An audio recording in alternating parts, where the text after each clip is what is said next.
বছর ঘুরে আবারও এসেছে ঈদ উল ফিতর। ঈদ সবার জন্য আনন্দ নিয়ে আসলেও কারোর জন্য কষ্টের কারণ হয়ে দাঁড়ায়। কাদের জন্য কষ্টের কারণ হয়, কথাগুলো মনোযোগ দিয়ে শুনবেন, কেউ যাবেন না। অসংখ্য বঙ্গবন্ধু সৈনিকরা আছে যারা বিনা দোষে দিনের পর দিন, মাসের পর মাস কারাগারে বন্দী আছে। তাদের আত্মচিৎকার কেউ না দেখলেও আল্লাহ দেখে।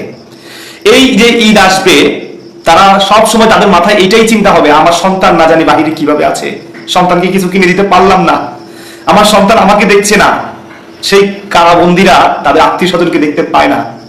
এই কষ্টটা এখানে হিট করে। আমি নিজেও কারাগারে ঈদ করেছি, এই কষ্টটা আমিও বুঝি। এবং অসংখ্য বঙ্গবন্ধু সৈনিকদের বাড়ি ঘর, ব্যবসা প্রতিষ্ঠান সবকিছু লুটপাট করে, দখল করে তাদেরকে সর্বশান্ত করে দিয়েছে। লক্ষ লক্ষ আওয়ামী লীগের নেতা কর্মীদের বাড়িঘর লুটপাট করার পর তাদের ঘর বাড়িটাও ধ্বংস করে দিছে। লুটপাট করে পণ্যগুলো নিয়ে গেছো, তোমাদের লাভ হয়েছে, কিন্তু ওই বাড়িটা যখন ধ্বংস করে দিয়েছ, তোমাদের তখন কি লাভ হয়েছে বলো? তাদের স্ত্রী সন্তান যে মাথা গোঁজার ঠাইটা পাচ্ছে না, তারা যে থাকতে পারছে না, তাদের এই অভিশাপ, এই আত্মনাদ আল্লাহর দরবারে যাবে না? যাবে না? আওয়ামী লীগ যদি খারাপ হয়ে থাকে, তোমরা তো ভালো, তাহলে তোমরা এমন করলা কেন? জাতির কাছে আমার প্রশ্ন।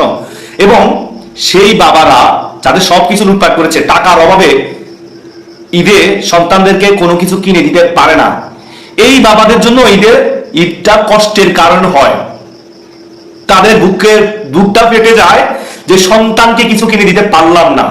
এরকম অসংখ্য বঙ্গবন্ধু সৈনিকরা আমাকে কল করে কান্নাকাটি করে, সত্যি বুকটা ফেটে যায়।